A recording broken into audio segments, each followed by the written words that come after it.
حارث بن ابو شمر غسانی کے نام خط۔ یہ کیسر کی طرف سے دمشق کا امیر تھا۔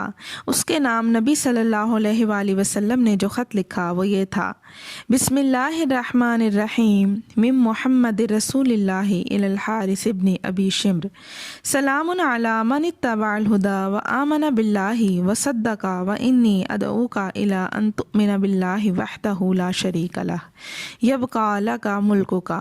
محمد رسول اللہ کی طرف سے حارث بن ابو شمر کی جانب، اس پر سلام جو ہدایت کی پیروی کرے اور اللہ پر ایمان لائے اور تصدیق کرے۔